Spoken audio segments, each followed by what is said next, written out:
اعوذ باللہ السمیع العلیم من الشیطان الرجیم بسم اللہ الرحمن الرحیم۔ ہبہ کی لیگل ایشوز اور ٹیکنیکلٹیز ان سیول کیسز پرسپیکٹو پہ بات چل رہی تھی۔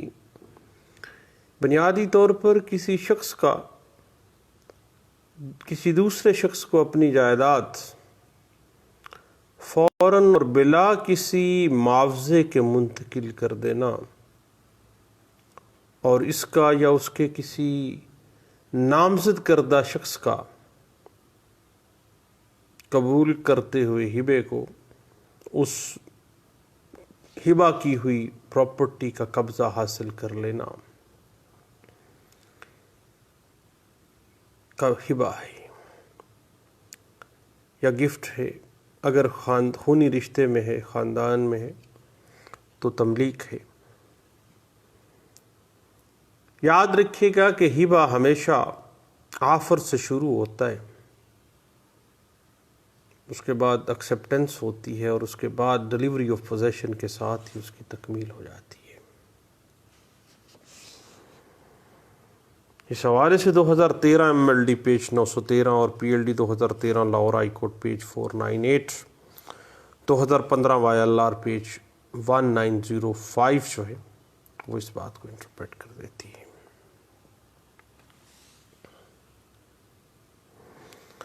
یاد رکھیے گا کہ ہبہ میں تحریر لازمی نہیں ہے، یعنی ہبہ گفٹ یا تملیک زبانی یا تحریری دونوں صورتوں میں ہو سکتا ہے، مگر قانونی مشکلات اور پیچیدگیوں سے بچنے کے لیے ٹرانسفر آف پراپرٹی ایکٹ 1882 بھی یہ بات کہتا ہے کہ ہبے کو گفٹ یا تبلیغ کو تحریر میں لانا اور اس کو رجسٹرڈ کروانا بہتر ہے۔ ہر وہ شخص جو عاقل، بالغ اور پراپرٹی کا قانونی مالک ہو اپنی پراپرٹی کو بذریعہ گفٹ منتقل کر سکتا ہے۔ اس حوالے سے 2014 MLD page 1445، 2015 MLD page 1008، 2013 MLD PLD 2013 Lahore high court page 498، 2014 YLR page 1712 اس بات کو انٹرپریٹ کر دیتا ہے۔ جہاں تک ہبے کی کنڈیشنز کا معاملہ ہے، اس کے ایسنشیل اور اس کے بنیادی انگریڈینٹس کا معاملہ ہے، تو سب سے پہلی بات ہے کہ ڈونر کی طرف سے آفر، دوسری بات جس کے حق میں ہبہ کیا جا رہا ہو اس کی طرف سے یا اس کے کسی اٹارنی کی طرف سے ایکسیپٹنس، اور جو جائیداد ہبہ کی جا رہی ہے اس کی ملکیت اور قبضے کو منتقل کر دینا ہبے کی تکمیل کے 3 بنیادی انگریڈینٹس ہیں۔ اس حوالے سے صاحب 2015 MLD page 1008، 2014 YLR page 1712، PLD 2009 Lahore high court page 641، 2009 SCMR page 623، 2015 SCMR page 128، PLD 2014 supreme court page 331 جو ہے وہ اس بات کو بڑے اچھے انداز سے انٹرپریٹ کر دیتی ہے۔ اس کے بعد offer, acceptance and delivery of position پہ آ کے ہبہ پایہ تکمیل تک پہنچ جاتا ہے۔ اب ڈیلیوری آف پوزیشن کی مختلف صورتوں کو دیکھ لیں۔ یاد رکھیے گا کہ ڈیلیوری آف پوزیشن کی 3 صورتیں ہیں۔ پہلی بات، اگر غیر منقولہ جائیداد ہبہ کرنے والے کے اپنے قبضے میں ہو تو اس کے لیے لازم ہے کہ ہبہ کے بعد جائیداد کا قبضہ ڈونی کو منتقل کر دے۔ دوسری صورت، اگر ایسی جائیداد کرایہ داروں کے تصرف میں ہے، اس نے ڈونر نے کرائے پہ دے رکھی ہے، تو کرایہ داروں کو ہبے کی اطلاع دے دینا اور ڈونی جس کے حق میں ہبہ کیا گیا ہے اس کو کرایہ ادا کرنے کی ہدایت کر دینا ہی ڈیلیوری آف پوزیشن ہو جاتا ہے۔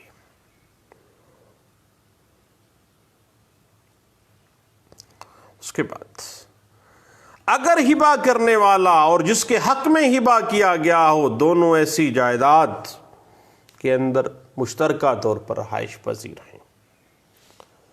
تو ایسی جائیداد غیر منقولہ کے ہبے کی تکمیل کے لیے ڈونر کا اعلان کر دینا ہی کافی ہے، جس سے ڈیلیوری آف پوزیشن اور جائیداد پر تصرف سے دستبرداری کی واضح نیت ظاہر ہو جاتی ہے۔ وہ کہہ دے کہ میں نے آفر کیا ہے آپ کو یہ ہبہ، وہ ڈونی کہے کہ یا ڈونی کے بہاف پہ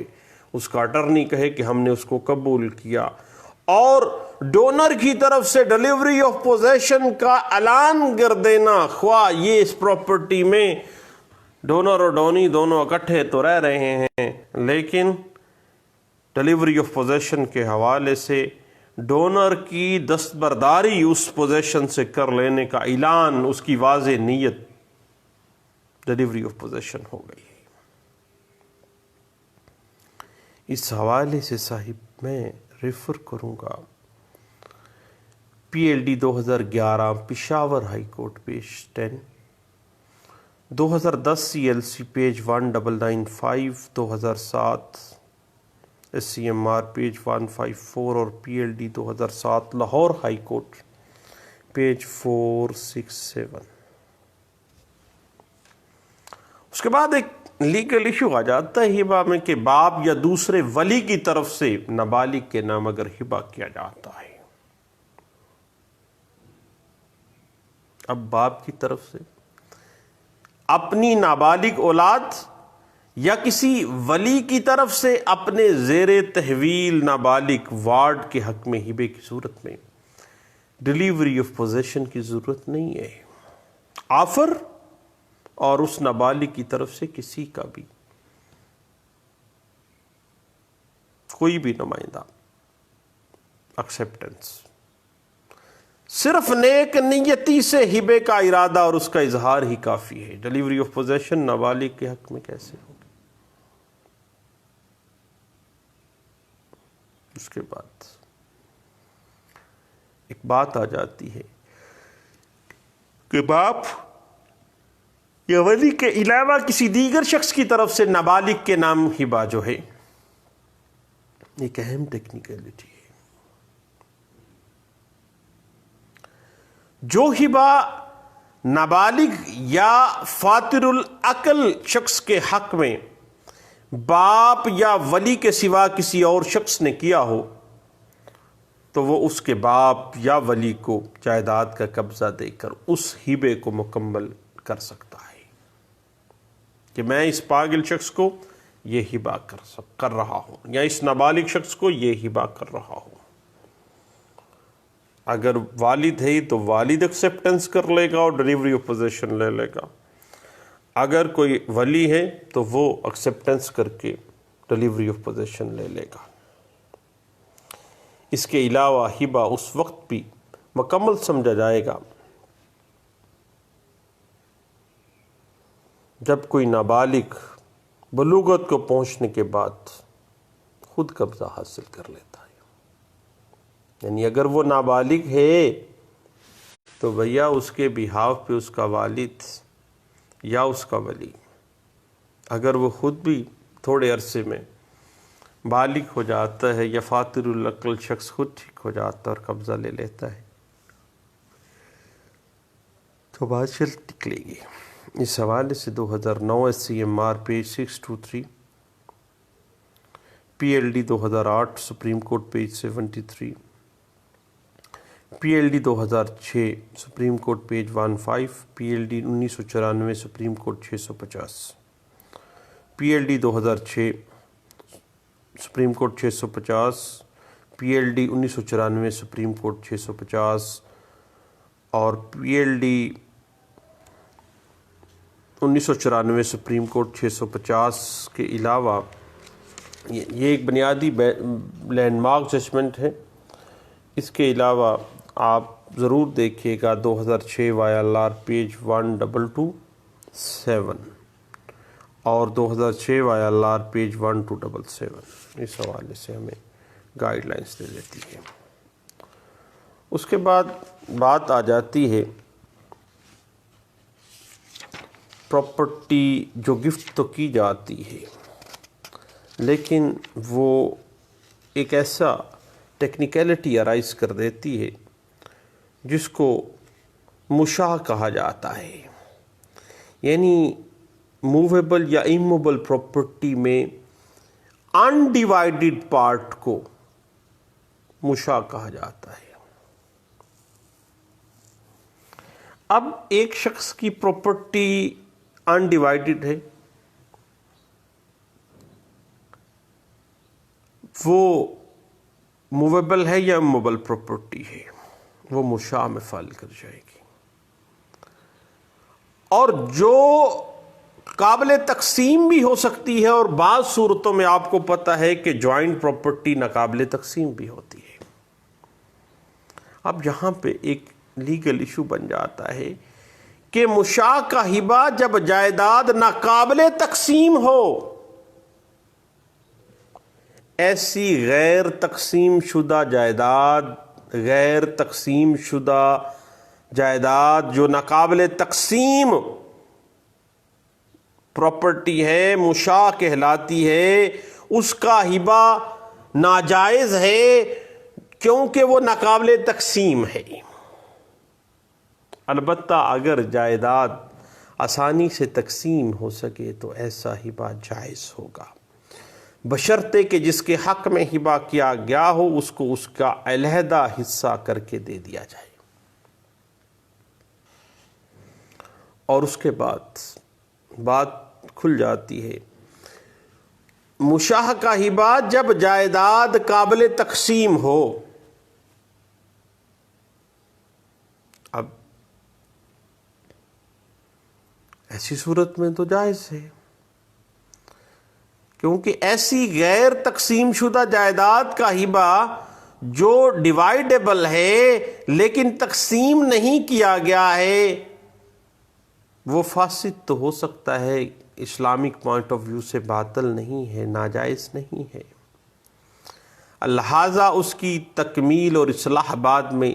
جائیداد تقسیم کرنے اور جس کے حق میں ہبہ کیا گیا ہو اس کا حصہ اس کے حوالے کر دینے سے وہ ہبہ جو ہے وہ مکمل ہو جاتا ہے. کیونکہ مشاع ایسی پراپرٹی کا ہبہ جو قابل تقسیم ہے، اگر ایک بار تقسیم ہونے کے بعد اس کا ڈونی کو قبضہ دے دیا جاتا ہے تو وہ ہبہ جائز قرار پائے گا. اب صاحب یاد رکھیے گا کہ 2006 YLR page 1501، 2006 PLD Lahore high court page 619، 2006 CLC page 842، PLD 2002 supreme court 529، 2006 CLC page 1023 جو ہے وہ ہمیں کافی حد تک گائیڈ لائنس دے دیتی ہے. اب صاحب ایسا ہبہ جس کا نفاذ مستقبل میں ہو، آنے والے وقت میں ہو، یاد رکھیے گا کہ کسی ایسی شے کا ہبہ نہیں ہو سکتا جس کا وجود نہ ہو، یا اس کا نفاذ کسی آئندہ وقت پر اٹھا رکھا گیا ہو، ہوا وہ وقت متعین ہو یا غیر متعین ہو. مثلا ایک شخص اے دوسرے شخص بی کے نام ان الفاظ میں ہبہ لکھے کہ میری موت کے بعد تم میری جائیداد کے بذریعہ ہبہ مالک ہوگے، تو یہ ہبہ قانونی طور پر قابل نفاذ نہیں ہے، کیونکہ اس کے ساتھ قبضہ نہیں دیا گیا، اور اس کا نفاذ اس وقت تک نہیں ہو سکتا جب تک اے فوت نہیں ہو جاتا۔ مستقبل کے ساتھ کسی چیز کو منسوب کر کے ہبہ کرنا ناجائز ہبہ ہے۔ اس حوالے سے 2006 CLC page 1520، 2014 CLC page 513، 2014 CLC page 513 کے علاوہ 2005 CLC پیج 346 اور 2014 MLD پیج 1080 جو ہے وہ ہمیں کچھ ٹیکنیکلٹیز کو حوالے سے گائیڈ کر دیتی ہے۔ اس کے بعد قرض خواہوں کو فریب دینے کے لیے ہبہ، تملیک یا گفٹ کر دیا جاتا ہے۔ اب ہر انتقال جائیداد میں جو بذریعہ ہبہ کی گئی ہو، ہبہ کرنے والے کی نیک نیتی کا ہونا ضروری ہے۔ کوئی بھی ایسا ہبہ جو ڈونر نے قرض خواہوں کو فریب دینے کے لیے کیا گیا ہے وہ فاسد ہے، وہ باطل ہے، اور قرض خواہ کی خواہش کے اوپر قابل تنسیخ ہوگا، کیونکہ قرضہ لے لیا، بعد میں لوگوں کو فریب دینے کے لیے گفٹ کر دیا، تملیک کر دیا ہے، تو ایسا ہبہ ریووکیبل ہے، ریووک کیا جانا ہی قرین انصاف ہے۔ اس حوالے سے صاحب میں 2014 MLD page 1080، 2006 CLC page 842، 2004 YLR page 690 اور PLD 2007 پیج 467 جو ہے وہ ہمیں کچھ گائیڈ لائنس دے دیتا ہے۔ جہاں تک تنسیخ کا معاملہ ہے، ریووکیشن آف ہبہ کا معاملہ ہے، یاد رکھیے کہ ڈونر مجاز ہے کہ جائیداد کا قبضہ سپرد کرنے سے پہلے، ڈیلیوری آف پوزیشن سے پہلے جس وقت چاہے ہبے کو ریووک کر دے، کیونکہ ڈیلیوری آف پوزیشن سے پہلے ہبہ مکمل نہیں ہوتا، اور ڈیلیوری آف پوزیشن کے بعد ڈونر اس کو منسوخ کرنے میں آپ کو پتہ ہے کہ پرابلم فیل کرے گا، اور لیگل ایشوز بھی اور لیگل ٹیکنیکلٹیز بھی پراپرلی اس پہ ہمیں تھوڑا سا سہارا لینا پڑتا ہے، اور بعض صورتحال میں ہم نے ڈیلیوری آف پوزیشن کی بھی ہوتی ہے لیکن ریووکیشن کے لیے بیک آؤٹ کرنا پڑتا ہے۔ اس کے بعد بات چل نکلتی ہے مشروط ہبہ، گفٹ یا تملیک کی۔ جب ہبہ کسی ایسی شرط کے ساتھ مشروط کیا جائے جو اس کی تکمیل میں مانع ہو تو ایسی شرط کالعدم ہوگی، اور ہبے کا نفاذ اس طرح ہوگا گویا اس کے ساتھ کوئی شرط لگائی نہیں گئی ہے۔ اسلامک فقہ کو اگر ہم دیکھیں تو ہمارے تمام علماء اس بات پر متفق ہیں کہ جب کوئی شخص ہبہ کرے اور اس کے ساتھ کوئی فاسد شرط لگا دے تو ہبہ جائز ہے، لیکن وہ شرط فاسد ہے، کالعدم ہے۔ مثلا اس شرط کے ساتھ ہبہ کرنا کہ یہ عمر بھر کے لیے تجھے ہبہ ہے، جب تو مرے گا تو یہ میری طرف واپس لوٹ آئے گی یہ چیز۔ اب یہ ہبہ تو جائز ہے لیکن اس کے مرنے کی شرط فاسد ہے، ناجائز ہے، کالعدم ہے۔ اس کے بعد میں آپ کو ریفر کروں گا صاحب 2010 سے CMR page 1370، PLD 2007 Lahore high court page 467، 2007 CLC page 167 اور 2006 CLC پیج 819 اور PLD 2007 سپریم کورٹ پیج 319 مشاع کے حوالے سے ایک لینڈ مارک ججمنٹ ہے gift of undivided share in a property capable of division is irregular but not void, can be protected by the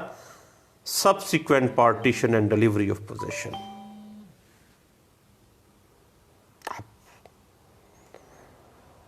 تھوڑی سی بات آگے چلے گی اور ہبا بالعوض اور شرط بالعوض کی طرف ہم بڑھتے ہیں، لیکن ہم بات اس طرح ہے کہ تھوڑی سی ٹیکنیکلٹیز تو ہیں صاحب، تو کیوں نہ ہم دوبارہ اس پہ تھوڑی سی ڈسکشن کر لیتے ہیں۔ دعاؤں میں یاد رکھیے گا، دوبارہ ملتے ہیں، اللہ حافظ۔